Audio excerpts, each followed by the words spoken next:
दोस्तों ये स्टोरी का 70 भाग है। अगर आपने इस स्टोरी के पिछले वाले भाग नहीं देखे हैं तो मैंने प्लेलिस्ट में मेंशन कर दिया, आप जरूर जा करके चेकआउट करें।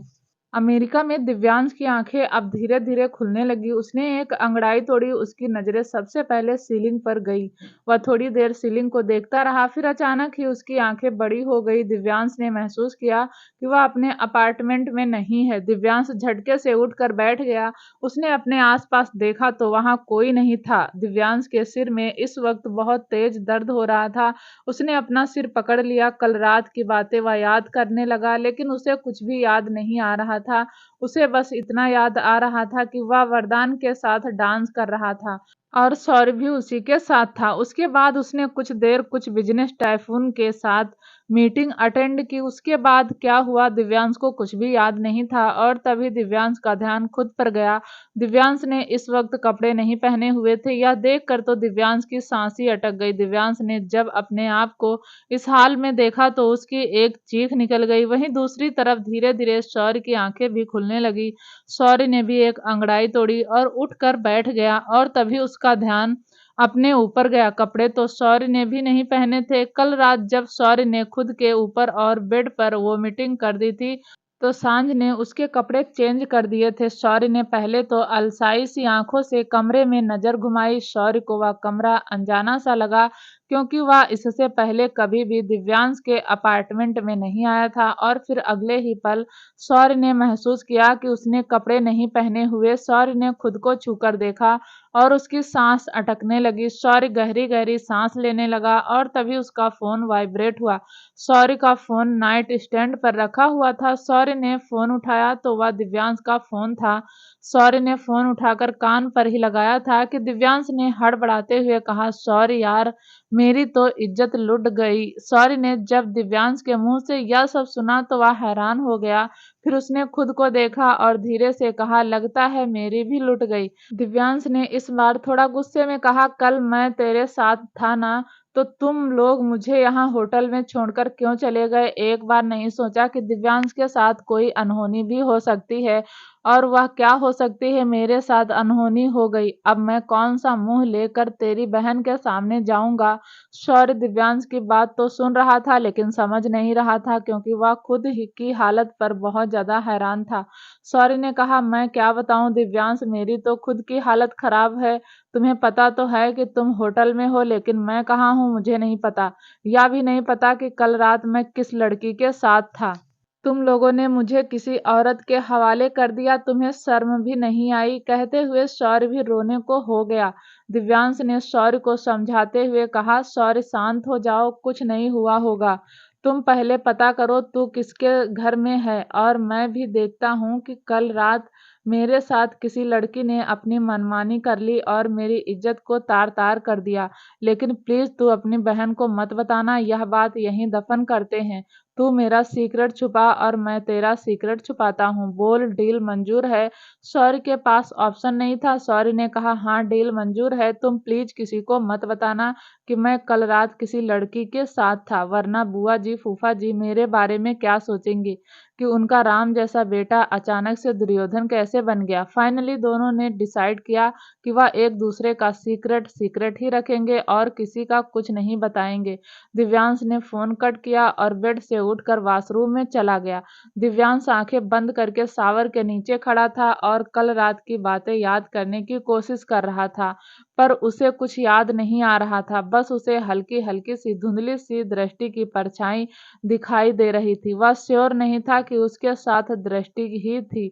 अचानक ही उसे दृष्टि की एकदम साफ छवि दिखाई दी और दिव्यांश ने जल्दी से अपनी आंखें खोली। उसे यकीन नहीं आया कि कल रात वह दृष्टि के साथ था। दिव्यांश को दृष्टि की याद आ रही थी, लेकिन वह बिल्कुल भी इस बात पर यकीन नहीं कर पा रहा था, क्योंकि दृष्टि तो दिव्यांश से नाराज थी। काफी सारी उधेड़ बुन के साथ दिव्यांश मान चुका था कि दृष्टि उसके ख्यालों में थी। कल रात को जिस लड़की के साथ हुआ था दृष्टि नहीं थी और यही सब सोच सोच कर दिव्यांश का दिमाग खराब हो रहा था। थोड़ी देर बाद दिव्यांश तैयार होकर होटल रूम से बाहर आ गया। वह इंक्वायरी करना चाहता था कि आखिर उसके साथ कौन लड़की थी, इसलिए वह सीधा मैनेजर के केबिन में गया। मैनेजर ने दिव्यांश को देखा तो उठकर उसे ग्रीट किया और फिर बैठने का इशारा किया। दिव्यांश ने कल रात को जो कुछ हुआ वह मैनेजर को बता दिया। मैनेजर ने सीसीटीवी कैमरा चेक किया और दिव्यांश को देखकर कहा, सर, आपके कमरे में कोई अमेरिकन लड़की थी? यह सुनते ही दिव्यांश की सांस लगभग रुक गई। दिव्यांश को पहले तो थोड़ी सी उम्मीद थी कि शायद दृष्टि ही मेरे पास थी, लेकिन अब तो वह उम्मीद भी टूट गई। एक्चुअली मैनेजर का सीसीटीवी कैमरा ठीक से वर्क नहीं कर रहा था, इसलिए जब अमेरिकन लड़की दिव्यांश के कमरे में गई वह फुटेज तो साफ थी, लेकिन जब दृष्टि दिव्यांश के कमरे में गई वह फुटेज पूरी तरह से डिस्ट्रॉय हो चुकी थी। शायद किसी टेक्निक इशू के कारण दृष्टि कमरे में ही नहीं आई। दिव्यांश ने खुद को संभाला और केबिन से बाहर चला गया। दिव्यांश होटल से बाहर आया तभी उसके सामने एक गाड़ी आकर रुकी। दिव्यांश गाड़ी में बैठ गया और फिर वह गाड़ी दिव्यांश के अपार्टमेंट की ओर चली गई। वहीं दूसरी तरफ से शौर्य ने खुद को संभाला और फर्श पर नजर घुमाई। हर जगह शौर्य के कपड़े फैले हुए थे और एक दूसरी तरफ लड़की की पार्टी ड्रेस पड़ी हुई थी। सांझ जब वॉशरूम से बाहर आई तो उसने अपनी पार्टी ड्रेस वहीं रख दी। शौर्य अपनी सिचुएशन को समझने की कोशिश कर रहा था और तभी शौर्य ने दरवाजे की तरफ देखकर धीरे से कहा, सुनिए, कोई है? और तभी सांझ ने गेट खोलकर शौर्य को देखा और बोली, सुनाइए, मैं यही हूँ, मैं हूँ। सांझ को देखकर पहले तो शौर्य ने एक राहत की सांस ली, लेकिन अगले ही पल उसकी आंखें फैल गई और उसने सांझ पर भड़कते हुए कहा, तुम्हें शर्म नहीं आती? फाइनली तुमने अपना असली रूप मुझे दिखा दिया। तुमने जो मेरे साथ किया है भगवान उसका इंसाफ जरूर करेगा। तुमने मुझे कहीं का नहीं छोड़ा, किसी को मुंह दिखाने लायक नहीं छोड़ा। आखिर क्या मिल गया तुम्हें मेरी इज्जत को तार तार करके? कहते हुए शौर्य झूठ मूठ कर रोने लगा। वहीं सांझ तो आंखें फाड़े बस शौर्य को देख रही थी। उसने यह उम्मीद तो बिल्कुल नहीं की थी कि शौर्य सुबह उठेगा तो उस पर ऐसे घटिया इल्जाम लगाएगा। उसने तो कल रात जैसे तैसे शौर्य के कपड़े उतारे थे, वरना शौर्य गंदगी में ही पड़ा रहता।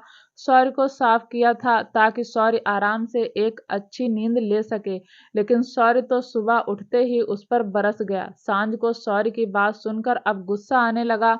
एक तो सांझ ने कल रात शौर्य के लिए इतना कुछ किया और सुबह उठते ही शौर्य उसे गलत समझने लगा। शौर्य ब्लैंकेट को लेकर वहां से उतरा और सांझ के सामने जाकर बोला, फाइनली तुमने अपनी भड़ास मुझ पर निकाल ही ली।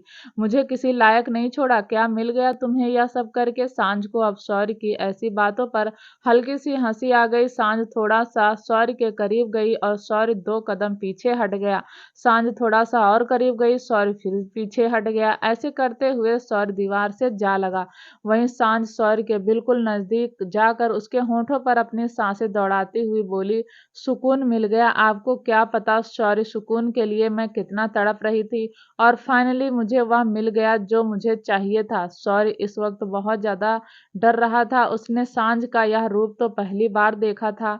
शौर्य अपना सलाइवा गटकते हुए बोला, सांझ दूर से बात करो। सांझ ने अपनी इंडेक्स फिंगर शौर्य के चेहरे पर चलाते हुए कहा, क्यों दूर से बात करूं? कल रात हमारे बीच दूरियां खत्म हो गई।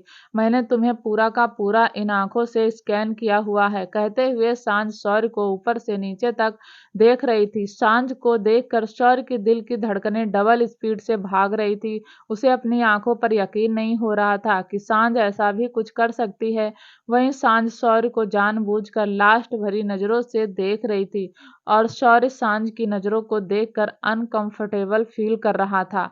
उसने अपना ब्लैंकेट कसकर पकड़ा हुआ था। उसे डर था कि कहीं सांझ उसका ब्लैंकेट खींच न ले। और तभी सांझ ने शौर्य के मन को भांपते हुए शौर्य के ब्लैंकेट पर हाथ लगाया और शौर्य के हाथ अपने ब्लैंकेट पर और ज्यादा कस गए। सांझ को अब और ज्यादा शरारत सूझ गई। उसने शौर्य के ब्लैंकेट को खींचना शुरू किया और शौर्य भी अपना ब्लैंकेट अपनी तरफ खींच रहा था। एक साइड से शौर्य खींच रहा था और एक साइड से सांझ। जहां शौर्य के दिल की धड़कनें डबल स्पीड से भाग रही थी, वहीं सांझ को तो शौर्य को परेशान करने में मजा आ रहा था। उसे तो यकीन ही नहीं हो रहा था कि शौर्य के दिमाग में ऐसा कुछ भी आ सकता है और शौर्य अपनी वर्जिनिटी को लेकर इतना पजेसिव हो सकता है। शौर्य ने एक बार अपना ब्लैंकेट पकड़कर खींचा और सांझ सीधा शौर्य के सीने से जा लगी। अब सांझ का दिल जोरों से धड़कने लगा, वहीं शौर्य के रोंगटे भी खड़े हो गए। दोनों ही एक दूसरे से दूर हुए और एक दूसरे से नजर चुरा रहे थे।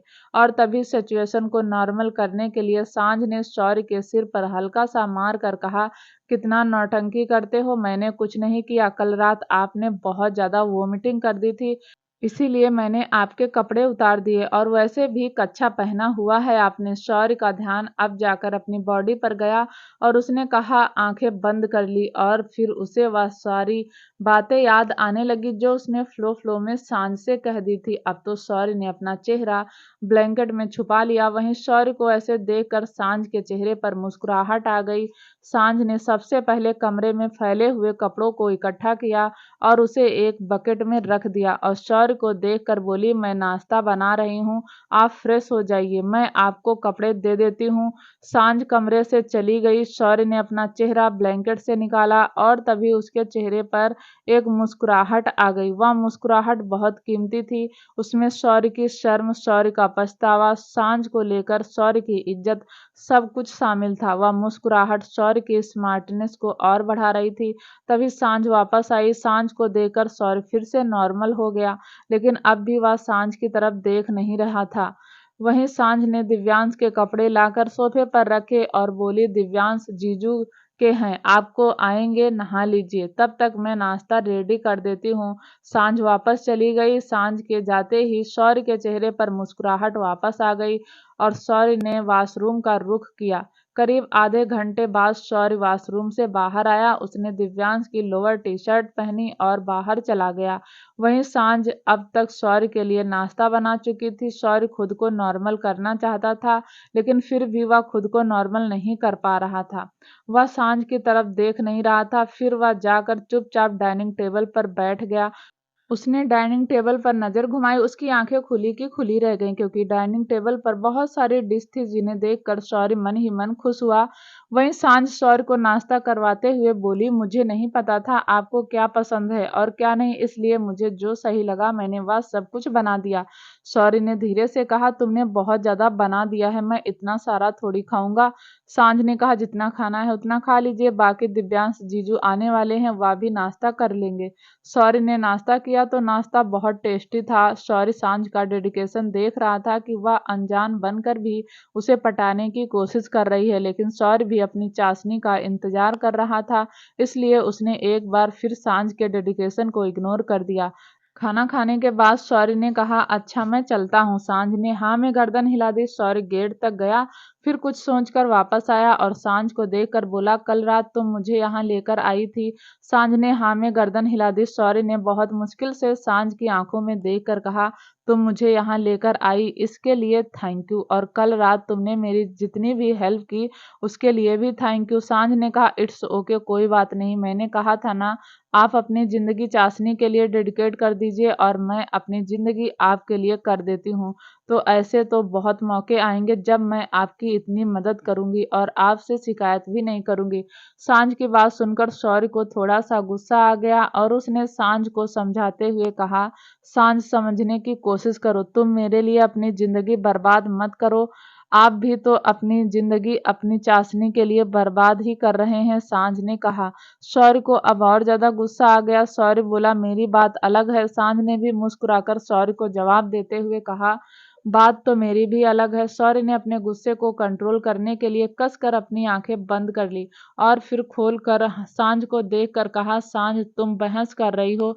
सांझ ने भी कहा, और आप मेरी पर्सनल लाइफ में इंटरफेयर कर रहे हैं, या आप डिसाइड नहीं करेंगे कि मुझे क्या करना है और क्या नहीं। मैंने कहा ना, जब तक आपको आपकी चाशनी नहीं मिल जाती तब तक तो मैं आपका इंतजार जरूर करूंगी। सौर्य ने सांझ की दोनों बाजू को पकड़ा और उसे दीवार से लगाकर बहुत गुस्से में कहा, सांझ, तुम्हें कितनी बार समझाने की कोशिश कर चुका हूँ कि मेरे पीछे अपना टाइम खराब मत करो।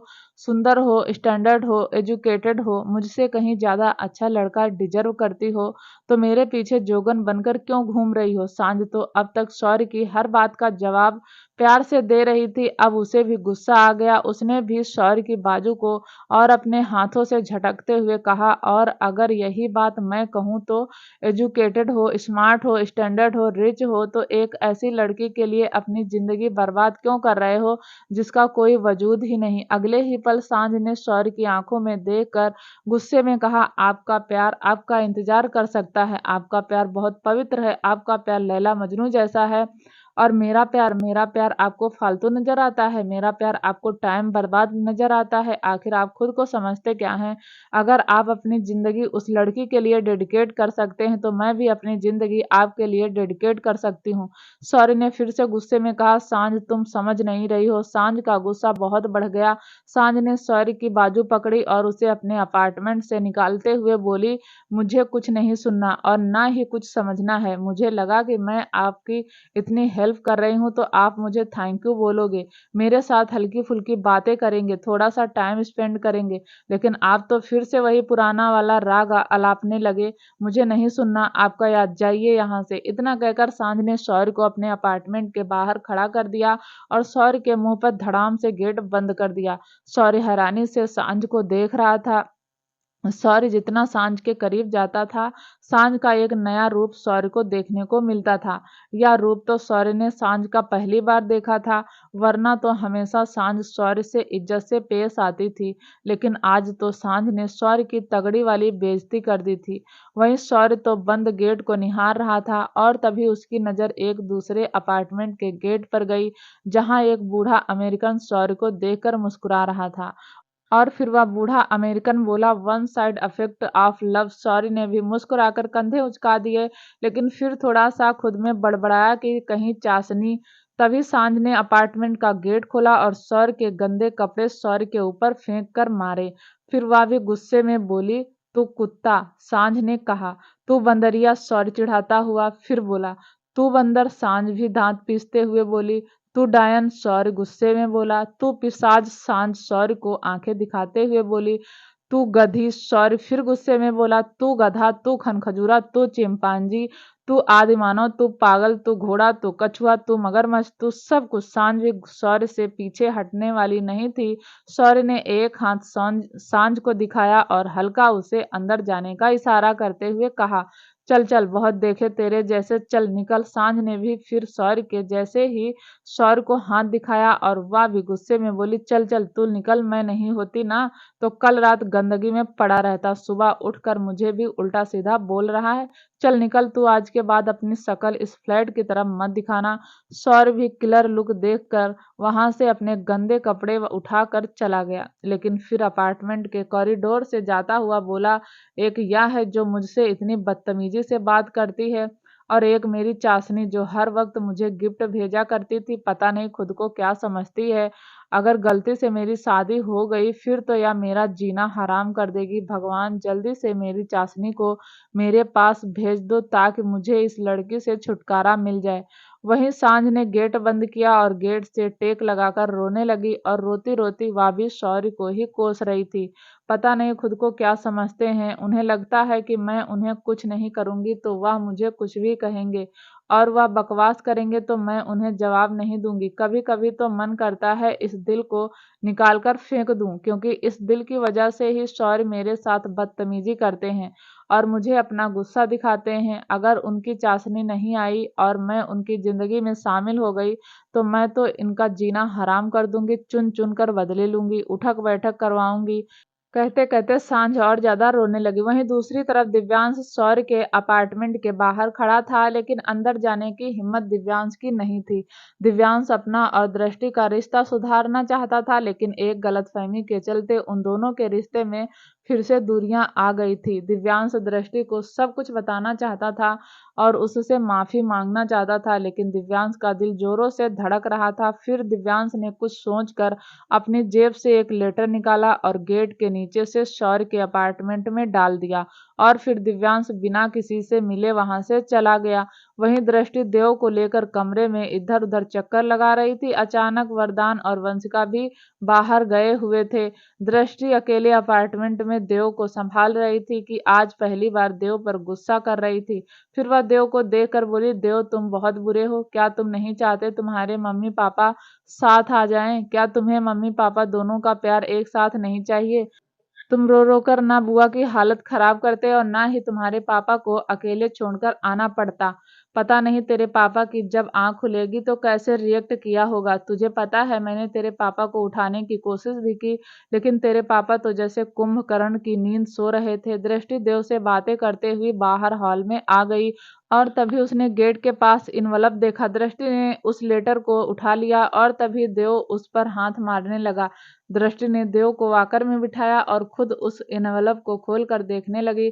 दृष्टि ने उस एनवलप को पढ़ा तो उसमें लिखा था, दृष्टि पता नहीं मैं कितनी गलतियां करूंगा और कितनी बार माफी मांगूंगा। मेरी पहली गलती ही तुमने माफ नहीं की और मैं कल रात एक गलती और करके आ गया। यकीन मानो मुझे कुछ भी याद नहीं, लेकिन कल रात मैं तुम्हारा हक किसी और को देकर आ गया। अब तो खुद पर इतनी शर्म आ रही है कि तुम्हारे सामने आने से भी मुझे डर लग रहा है। हर एक रोज तुम्हारा गुनहगार बनता जा रहा हूँ। अब तो मैंने यह माफी की उम्मीद ही छोड़ दी है। मैं इंडिया वापस जा रहा हूँ, लेकिन याद रखना दिव्यांश हमेशा से तुम्हारा था, तुम्हारा है और तुम्हारा ही रहेगा। तुम्हारा दिव्यांश। दृष्टि ने लेटर पढ़ा तो दृष्टि से रहा नहीं गया और वह जोर जोर से हंसने लगी। वहीं देव अपनी माँ को ऐसे हंसता हुआ देख रहा था और फिर वह भी दृष्टि के साथ हंसने लगा। दृष्टि ने देव को गोद में उठाया और घूमते हुए कहा, देव तुम्हारे पापा इतने अच्छे क्यों हैं? तुम्हें पता है कभी कभी लगता है कि मैं बहुत लकी हूँ जो तुम्हारे पापा मिले। कोई और होता तो अब तक अपनी जिंदगी में मुझे पीछे छोड़कर आगे बढ़ जाता, लेकिन तुम्हारे पापा ऐसे नहीं हैं। सही कहती है दुनिया, रघुवंशी खानदान के जैसे संस्कार किसी और खानदान के नहीं है। मैं चाहती हूँ तुम भी बिल्कुल अपने पापा जैसे बनो। अपनी जिंदगी में एक लड़की लाओ और हमेशा अपनी जिंदगी उसी लड़की को डेडिकेट करो। इतना कहकर दृष्टि ने ना जाने कितनी बार अपने बेटे का मुंह चूम लिया और फिर वह अपने बेटे की नाक से नाक रगड़ कर बोली, अब हम भी इंडिया जाएंगे तुम्हारे पापा के पास। वहीं दूसरी तरफ दिव्यांश उदास मन से एयरपोर्ट पर बैठा हुआ था और तभी सांझ आकर दिव्यांश के पास बैठ गई। दिव्यांश ने हैरानी से सांझ को देखा तो सांझ बोली, मैंने कहा था ना आपसे, आप इंडिया जाएंगे तो मुझे भी लेकर चलना। दिव्यांश ने उदास मन से कहा, मैं वापस जा रहा हूँ क्योंकि मैं अब समझ चुका हूँ मेरा और दृष्टि का रिश्ता यहीं तक था, लेकिन तुम्हारा और सौर्य का रिश्ता तो अभी आगे चलेगा। तुम क्यों सौर्य को छोड़कर जाना चाहती हो? सांझ ने अपने दर्द को छुपाते हुए कहा, जीजू आपका और दृष्टि दी का रिश्ता तो फिर भी ठीक हो सकता है, क्योंकि आपके और दृष्टि दी के बीच में एक रिश्ता है, हस्बैंड वाइफ का रिश्ता, और आप दोनों का एक बच्चा भी है, लेकिन मेरा और शौर्य का तो कोई रिश्ता भी नहीं है।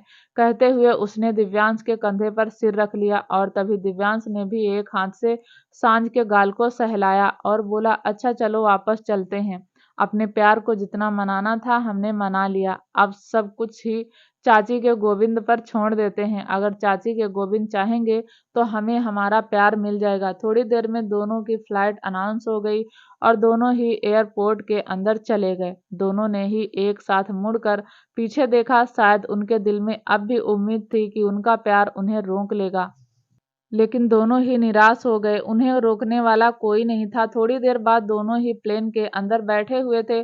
दोनों ने ही आंखों में गोगल चढ़ाए हुए थे क्योंकि दोनों की आंखें लाल हो गई थी। दिव्यांश को बार बार कल रात की बात याद आ रही थी। उसने भी कभी नहीं सोचा था कि वह इंडिया, जिसे वह याद नहीं करना चाहता, वहीं सांझ को भी शौर्य के साथ हुई बहस याद आ रही थी। उसने भी कभी नहीं सोचा था कि वह इंडिया जाएगी तो शौर्य से लड़कर आएगी, बल्कि उसने तो सोचा था वह शौर्य का दिल जीत कर वापस जाएगी। इंडिया में आर्या सोफे पर बैठी हुई स्टडी कर रही थी, वहीं सिवाय आर्या के लिए लंच बना रहा था। आर्या स्टडी तो कर रही थी लेकिन उसका पूरा ध्यान सिवाय पर था। वह सिवाय को बार बार देख रही थी। कई बार आर्या अपना ध्यान स्टडी में लगाने की कोशिश कर रही थी लेकिन उसका ध्यान स्टडी में लग ही नहीं रहा था। उसकी नज़र बार बार सिवाय को देख रही थी। सिवाय इस बात से बेखबर कि आर्या उसे देख रही है। वह तो आर्या के लिए लंच बनाने में बिजी था। आर्या ने मन ही मन सिवाय को देखकर कहा, मिस्टर ऑलराउंडर कितने स्मार्ट हैं, एजुकेटेड भी हैं और सबसे बड़ी बात एकदम राउडी टाइप है। मिस्टर ऑलराउंडर ने कल अकेले ही इतने सारे आदमियों को धूल चटा दी।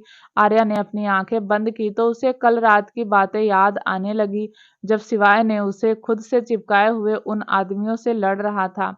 आर्या जैसे जैसे वह लम्हा याद कर रही थी वैसे वैसे उसके चेहरे पर मुस्कुराहट बढ़ती जा रही थी। आर्या को पता भी नहीं था लेकिन सिवाय ने इस बार भी आर्या के दिल में अपने लिए जगह बना ली थी। तभी आर्या ने झटके से अपनी आंखें खोली और अपने सिर को खुजाकर खुद ही बड़बड़ाई, क्या मुझे मिस्टर ऑलराउंडर से प्यार हो गया है? नहीं, मुझे इनसे कैसे प्यार हो सकता है? नहीं नहीं, मुझे इनसे प्यार नहीं है। मैं इनसे प्यार नहीं करती। चल चल आर्या, अपनी पढ़ाई पर ध्यान दे, मिस्टर ऑलराउंडर पर नहीं। इतना कहकर आर्या अपनी किताबों में देखने लगी लेकिन आज तो उसकी आंखें उसकी बात मान ही नहीं रही थी। कुछ सेकंड उसने किताबों को देखा और फिर से सिवाय पर अपनी नज़र गड़ा दी। वहीं सिवाय ने एक नज़र आर्या को देखा तो उसके चेहरे पर मुस्कुराहट आ गई। फिर उसने सीटी मारकर आर्या से कहा, आर्या आ जाओ, खाना खा लो। आर्या ने सिवाय की आवाज़ नहीं सुनी बल्कि वह तो सिवाय को ही निहार रही थी। सिवाय ने फिर कहा, आर्या मैं तुमसे कह रहा हूँ आ जाओ, लंच कर लो, मुझे बाद में देख लेना। यह सुनकर आर्या ने जल्दी से अपनी नज़रें सिवाय से हटाई और बुक की तरफ देखती हुई बोली, वह मैं बाद में खा लूंगी, मुझे काम है। सिवाय ने कहा, या तो तुम यहाँ आ जाओ नहीं तो मैं वहाँ आ जाऊंगा। अब आर्या के पास ऑप्शन नहीं था। आर्या चुपचाप अपनी जगह से खड़ी हुई और सिवाय के पास चली गई। सिवाय ने उसे बैठने का इशारा किया और आर्या नज़र झुकाकर सिवाय के पास बैठ गई। सिवाय ने आर्या को लंच सर्व किया और आर्या खाना खाने लगी। आज आर्या ने लंच करते हुए एक बार भी सिवाय की तरफ नहीं देखा लेकिन उसका दिल जोरों से धड़क रहा था। वहीं सिवाय आर्या को ही देख रहा था। फिर उसने एक मीठी सी मुस्कुराहट के साथ कहा, तुम्हें एक गुड न्यूज़ दूं? आर्या ने सिवाय की तरफ देखकर हाँ में गर्दन हिला दी। सिवाय बोला, तुम्हारे मम्मी पापा इंडिया आ रहे हैं। यह सुनकर आर्या तो खुशी से उछल गई।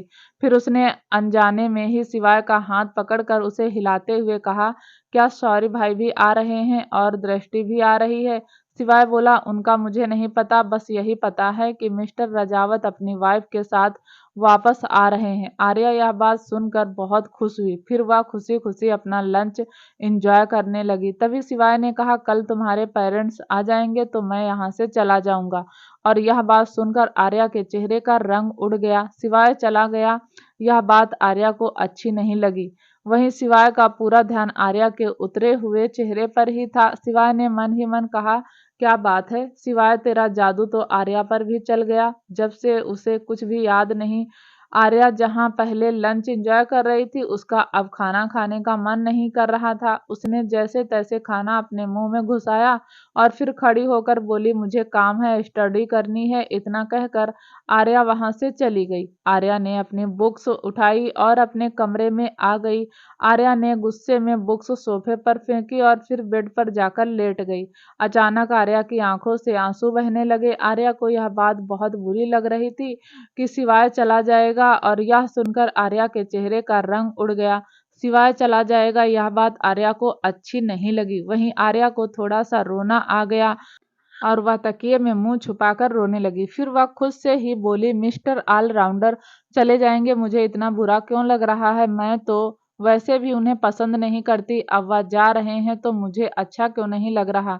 आर्या इस वक्त बहुत ज्यादा परेशान थी। वह रो कर अपना दुख निकालना चाहती थी लेकिन रो कर भी कोई फायदा नहीं हुआ। इनफैक्ट वह जितना रोती उसे सिवाय की उतनी ही याद आती। आर्या रोते रोते सो गई। वहीं सिवाय आर्या को गेट के बाहर खड़ा हुआ देख रहा था। आज पहली बार आर्या का रोना सिवाय को अच्छा लग रहा था क्योंकि वह उसके लिए रो रही थी। जब सिवाय को यकीन हो गया कि आर्या सो चुकी है तो उसके पास आया। उसने अपना हाथ आर्या के चेहरे पर सहलाया और फिर झुककर उसके माथे को चूम कर कहा, छुई मुई अपने दिल की बात बता दो, फिर हमेशा के लिए तुम्हें रघुवंशी मेंशन ले जाऊंगा। वैसे भी तुम्हारा घर रघुवंशी मेंशन ही है। सिवाय आर्या के पास ही लेट गया और आर्या के चेहरे को निहारने लगा। सिवाय ने फिर कहा, जितनी जल्दी अपने दिल की बात मुझे कहोगी उतनी जल्दी तुम्हारा दर्द कम होगा। तुम अपने दिल की बात कंट्रोल करने की जितनी भी कोशिश कर लो, लेकिन तुम्हारे दिल की बात तो मैं जुबान पर लेकर ही आऊंगा। वहीं दूसरी तरफ राजवीर ने बुलेट एक 5 स्टार होटल के बाहर रोकी। रूही ने उस होटल को देखकर राजवीर से पूछा, हम यहाँ खाना खाएंगे? राजवीर ने हाँ में गर्दन हिला दी। रूही मुंह बनाकर बोली, राजवीर, लेकिन हमारा बजट यहाँ खाने का नहीं है। तुम्हें पता भी है एक चाय 500 की मिलेगी और अगर खाना खाएंगे तो 6,000 लग जाएंगे। चलो किसी सिंपल से ढाबे पर खाते हैं। राजवीर ने रूही से कहा, मेरा और तुम्हारा रिश्ता काफी हद तक ठीक हो गया है, इसलिए हम खाना तो यहीं खाएंगे। रूही उतर गई। राजवीर ने बाइक पार्किंग में लगाई, फिर दोनों ही अंदर चले गए। दोनों ही एक टेबल पर बैठे हुए थे। राजवीर ने मेनू उठाया और रूही की तरफ बढ़ा दिया। रूही मेनू में डिश नहीं देख रही थी, बल्कि उसके प्राइस देख रही थी। रूही ने आज तक प्राइस नहीं देखा था, लेकिन आज वह पहली बार प्राइस देखकर ऑर्डर करना चाहती थी। वहीं राजवीर रूही को देखकर समझ गया कि रूही प्राइस देख रही है। राजवीर ने कहा, रूही ऑर्डर कर दो, हम कौन सा रोज रोज बाहर खाना खाएंगे। रूही मुंह बनाते हुए बोली, राजवीर तुम समझ नहीं रहे, यहाँ कोई भी डिश 2,000 से नीचे की नहीं है। अगर हम ऐसे ही पैसा उड़ाते रहे तो फिर तुम्हारा सपना पूरा कैसे करेंगे। राजवीर ने रूही के हाथ से मेनू लिया और वेटर को बुलाकर ऑर्डर कर दिया। रूही गुस्से में राजवीर को देख रही थी। वहीं राजवीर ने रूही को आंख मार के कहा, बस अब इतना गुस्सा मत दिखाओ, आज हम अच्छे से अपना रिश्ता सेलिब्रेट करेंगे, उसके बाद मेरे सपने पर फोकस करेंगे। रूही अब राजवीर का दिल दुखाना नहीं चाहती थी, इसलिए उसने हाँ में गर्दन हिला दी। थोड़ी देर बाद वेटर राजवीर का ऑर्डर लेकर आ गया। रूही राजवीर अपना डिनर एंजॉय करने लगे। दोनों ही साथ में खुश थे, लेकिन अभी भी उनके बीच की दूरियां खत्म नहीं हुई थी। रूही राजवीर बात कर रहे थे और तभी रूही का ध्यान एक टेबल पर गया जहां नित्या अपने कुछ फ्रेंड्स के साथ बैठी हुई थी। नित्या बैठी तो अपने फ्रेंड के साथ थी, लेकिन वह देख रही रूही और राजवीर को थी। रूही ने नित्या को देखा तो उसके चेहरे पर एक तंज भरी मुस्कान आ गई। फिर उसने जानबूझकर राजवीर की बाजू पकड़ ली। राजवीर ने रूही को देखकर कहा, यह क्या कर रही हो? रूही ने कहा, क्या कर रही हो? तुम मेरे हस्बैंड हो, मैं तुम्हारी बाजू नहीं पकड़ सकती। राजवीर ने कहा, हाँ पकड़ सकती हो, लेकिन किसी को दिखाने के लिए पकड़ रही हो तो यह बिल्कुल गलत बात है। अपनी बात बोलकर राजवीर ने नित्या की तरफ देखा। रूही से कहा, मैं जानता हूँ कि नित्या बहुत देर से हमें देख रही है, देख नहीं रही, घूर रही है। रूही राजवीर की बात काटते हुए कहा, या तुम्हें ऐसे देखती है जैसे अभी खा जाएगी, तुम्हें नहीं लगता राजवीर की हमारे बीच जितनी भी प्रॉब्लम हुई है वह नित्या की वजह से हुई? राजवीर हैरानी से रूही को देख रहा था। राजवीर ने अपनी आईब्रोज उचका कर पूछा, इसकी वजह से कैसे हुई? रूही ने कहा, इसने ना तुम्हें नजर लगा दी है, और तुम्हें पता है जब डायन चुड़ैल पिशाचनी की नजर लगती है तो अच्छा इंसान बेकार हो जाता है। राजवीर ने अपना हाथ अपने माथे पर मार कर कहा, तुम अपना डिनर एंजॉय करो, फालतू लोगों के बारे में मत सोचो। अब तो हमारे बीच में सब कुछ ठीक है ना?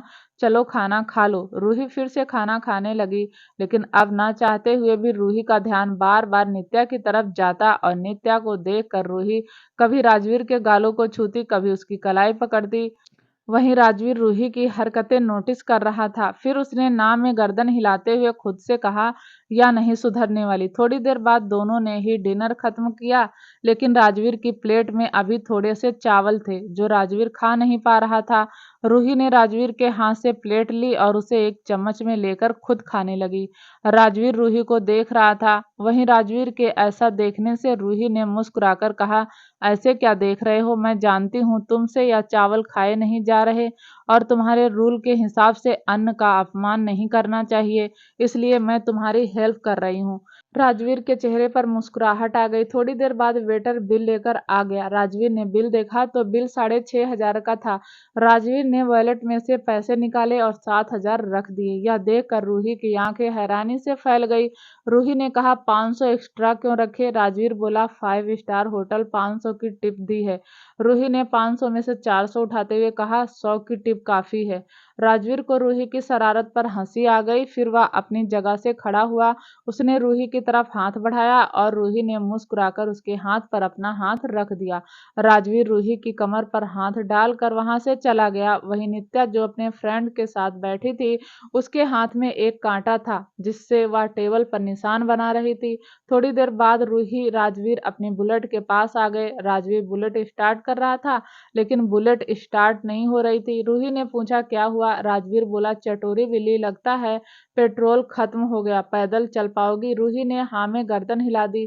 तभी वहां नित्या भी अपनी गाड़ी के पास आ गई। नित्या ने रूही राजवीर को देखा तो एक बार फिर से उसे गुस्सा आ गया। नित्या ने अपनी गाड़ी का गेट जोर से बंद किया, जो उसने अभी अभी खोला था।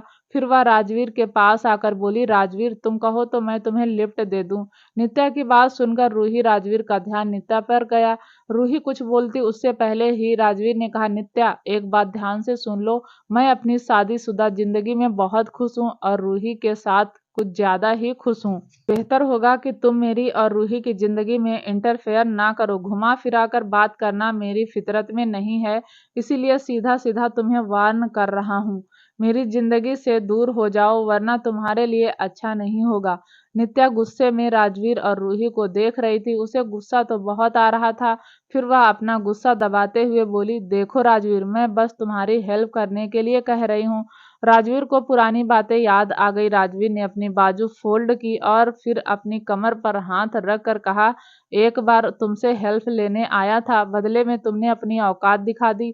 अब मुझे तुमसे मदद की उम्मीद नहीं है, तो बेहतर होगा अपनी यह मदद का पिटारा कहीं और लेकर जाओ। क्योंकि राजवीर अमीर नहीं, लेकिन इसका मतलब यह नहीं कि राजवीर कमजोर है, समझी? इतना कहकर राजवीर अपनी बुलेट लेकर वहां से जाने लगा। और तभी रूही नित्या के पास जाकर बोली, करा ली बेइज्जती? वैसे राजवीर किसी की बेइज्जती नहीं करता, और जिसकी करता है उसकी ढंग से करता है, तो जरा मेरे पति से दूर ही रहना। इतना कहकर रूही भी राजवीर के पीछे पीछे चली गई। राजवीर बुलेट को धकेल रहा था और रूही राजवीर के साथ साथ चल रही थी। थोड़ी देर बाद पेट्रोल पंप आ गया। राजवीर ने बाइक में पेट्रोल डलवा लिया। राजवीर ने फिर बाइक स्टार्ट की और रूही पीछे बैठ गई। थोड़ी देर बाद रूही ने कहा, राजवीर, मुझे आइसक्रीम खानी है। राजवीर ने एक आइसक्रीम वाले के पास बुलेट रोक दी। रूही राजवीर बाइक से उतरे। राजवीर ने कहा, बताओ कौन सी आइसक्रीम खाओगी? रूही बोली, फ्रोजन योगर्ट। राजवीर ने अपनी जिंदगी में पहली बार ऐसी आइसक्रीम का नाम सुना था, फ्रोजन योगर्ट। राजवीर ने कहा, यह कौन सी आइसक्रीम है और यह कितने की आएगी? रूही बोली, 200 के आसपास की आएगी। राजवीर ने आइसक्रीम वाले को देखकर कहा, इसके पास 200 की आइसक्रीम नहीं मिलेगी, 10 वाली, 20 वाली, 50 वाली ऐसी मिलेंगी। अब बताओ तुम्हें कौन सी वाली खानी है? रूही अब अपना सिर खुजाने लगी। फिर उसने राजवीर से पूछा, तुम कौन सी आइसक्रीम खाते हो? राजवीर बोला, मैं आइसक्रीम नहीं खाता हूँ। रूही ने मुंह बनाकर कहा, कभी तो खाई होगी, बताओ ना कौन सी आइसक्रीम खाते हो? राजवीर ने कहा, मैं तो 20 वाली चौको बार खाता हूँ। रूही ने कहा, तो मैं भी वही खाऊंगी। राजवीर आइसक्रीम वाले के पास जाने लगा तो रूही ने थोड़ा सा चिल्लाकर कहा, राजवीर सुन लो, अपने लिए भी ले आना, वरना मैं अकेले नहीं खाऊंगी। राजवीर उस आइसक्रीम वाले के पास गया और 2 आइसक्रीम लेकर आ गया। रूही बाइक पर बैठी हुई थी और वह बाइक पर बैठकर ही आइसक्रीम खा रही थी। वहीं राजवीर बाइक के पास खड़ा होकर आइसक्रीम खा रहा था। दोनों ही बहुत खुश नजर आ रहे थे। वहीं दूर से नित्या दोनों को देख रही थी। नित्या जब जब दोनों को साथ में देखती, तब तब नित्या का खून खौलता था। नित्या को इस वक्त एक बार फिर एहसास हुआ कि उसने राजवीर को छोड़कर जिंदगी भर का दर्द मोड़ ले लिया। अब वह चाहे भी तो इस दर्द से बाहर नहीं आ सकती। नित्या ने गुस्से में दोनों हाथ स्टीयरिंग पर मारने शुरू कर दिए। वहीं इस बात से बेखबर रूही राजवीर तो अपनी आइसक्रीम एंजॉय कर रहे थे। आइसक्रीम खाने के बाद रूही राजवीर वहां से चले गए। वहीं नित्या उन दोनों को देखकर आग बबूला हो गई। नित्या ने गाड़ी स्टार्ट की और वहां से चली गई। नित्या ने 1 घंटे बाद गाड़ी अपने बंगले के बाहर रोकी। नित्या गुस्से में गाड़ी से उतरी और अपने बंगले के अंदर आई। नित्या ने आते ही तोड़ फोड़ मचा दी। नित्या के हाथ में जो भी शो पीस आता उसे उठाकर जमीन पर पटक देती। वहीं नैना सोफे पर बैठी हुई अपनी बहन को देख रही थी और उसके हाव भाव को नोटिस कर रही थी। नैना समझ रही थी कि नित्या को इस वक्त बहुत ज्यादा गुस्सा आ रहा है, इसलिए उसने नित्या को रोकने की कोशिश नहीं की। वहीं नित्या अब डाइनिंग टेबल पर आ गई थी। उसने एक चेयर उठाई और उसे उठाकर हॉल के बीचों बीच दे मारी। नित्या ने एक बाल उठाया और उसे डाइनिंग टेबल के पर जोर से फेंका। अब नैना कपूर से रहा नहीं गया। उसने नित्या को अपनी तरफ घुमाया और खींचकर एक चाटा जड़ दिया। नित्या का चेहरा एक साइड हो गया। नैना गुस्से में नित्या को देख रही थी और नित्या गुस्से में नैना को। नित्या गुस्से में बोली, आपने मुझे थप्पड़ क्यों मारा? क्यों मारा? नैना ने एक और थप्पड़ खींचकर मारा और बोली, यह क्या हरकत कर रही हो? क्यों तोड़फोड़ मचा रही हो? क्या होगा आगे जानने के लिए दोस्तों प्लीज चैनल को लाइक शेयर सब्सक्राइब जरूर करें ताकि जब भी वीडियो डालें आपको नोटिफिकेशन तुरंत मिले। तब तक के लिए नमस्कार, धन्यवाद।